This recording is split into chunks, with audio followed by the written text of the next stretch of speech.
Mmm. Original bucket. Mashed potatoes, cream, a mushroom with some mushroom sauce on it, and some cheese.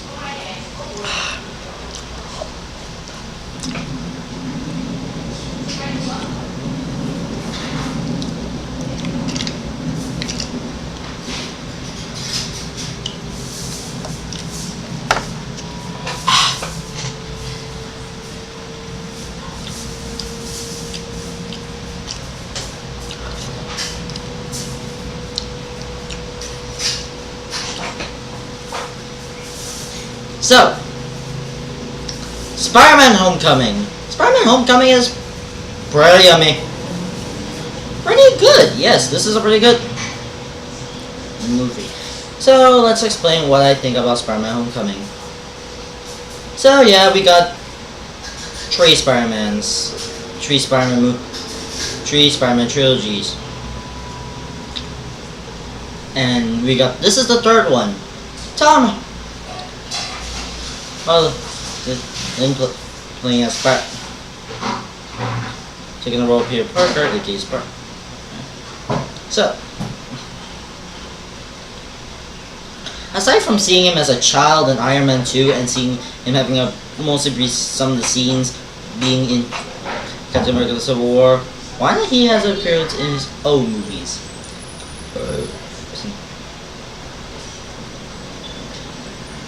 So, let's talk about. So basically, traveling by after having done it pretty much after Civil War, and I know the opening scene has a bit of a between, having a middle and having one scene being between, having the opening being basically battle for the New York thing, which, sorry if I haven't seen anything about me, this may have some of the connections. I don't have any, don't know what it is, and pretty much between, and has some bit of scenes between the events as a more footage way of Captain America: Civil War, and I know and yes, spoiler. So yeah, living with his Aunt May, which now Peter returns with home to live with his Aunt May, which she looks nothing like in the original films.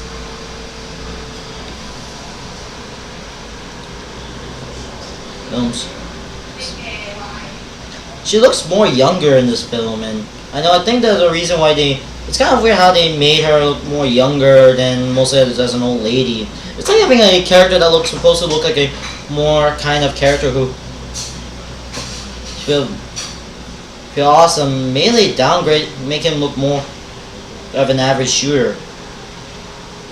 Right? Look like an average gunner. Yes, after starting a new foundation as an Spider-Man, which he still keeps his origins, get bitten by the radioactive spider. Yes, they still mention that in the film, though I don't think they actually mention his origins, since they already probably everyone knew, and they pretty much use some of this. Since there aren't much change, I don't know why Spider-Man didn't get his own prequel film. Puts his powers against the evil. Okay, and try to everything that he holds dear. So yeah, I do have most of the MCU universes are good. Yes, that includes the prequels. I do like the character Ned and Parker has some good character development each other. Peter Parker being with Liz is kind of weird. I don't know why is it not Mary Jane's as opposed to I don't know why didn't they just pick Mary Jane's and may have a more love subplot in subplot in this film, but I think there's maybe some reasons why, and it's kind of weird how they just. I also know the Homecoming subtitles basically just for a homecoming dance. It was kind of weird how you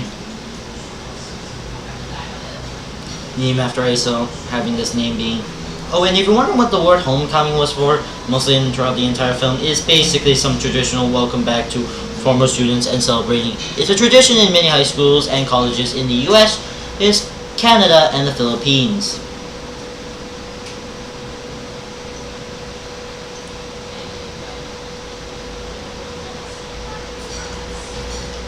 So, yeah, the homecoming dance scene is pretty okay, and yeah, the jokes are kind of funny, and I do like laughing some of the jokes, including some of the weirdest jokes. Also, I do find some Easter eggs referencing some of these, and I know there are some Easter eggs I want to tell you. There is a lot of Star Wars references. Mostly there are Star Wars Easter eggs, like over mostly some of the scenes, and it's kind of weird how they just reference Star Wars immediately in some of these scenes. In some scenes where they just show a lot of Star Wars, because you know, because Disney, yeah, Disney owns both Star Wars and Marvel, so yeah, they just put that away great. Oh, and there's also on the laptop, I can find two references to something. One is the I'm Fine dog that probably have, you know, the one with the fire, he was in the fire building, and the PC Master Race. I'm not kidding, they literally had a PC Master Race Easter egg in there. And also having the Lego Death Star set. And it's kind of weird how he's a fan of Star Wars for some odd reason, they just decided wanted to.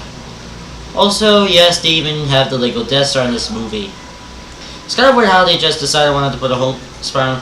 I would also think that maybe Star Wars The Last Night will probably have some random Easter egg where some guy says, I think I saw a guy can be like a spider or something like that. I don't know. They probably may put that as an Easter egg or something. I don't know. I don't see King on Star Wars putting Easter eggs.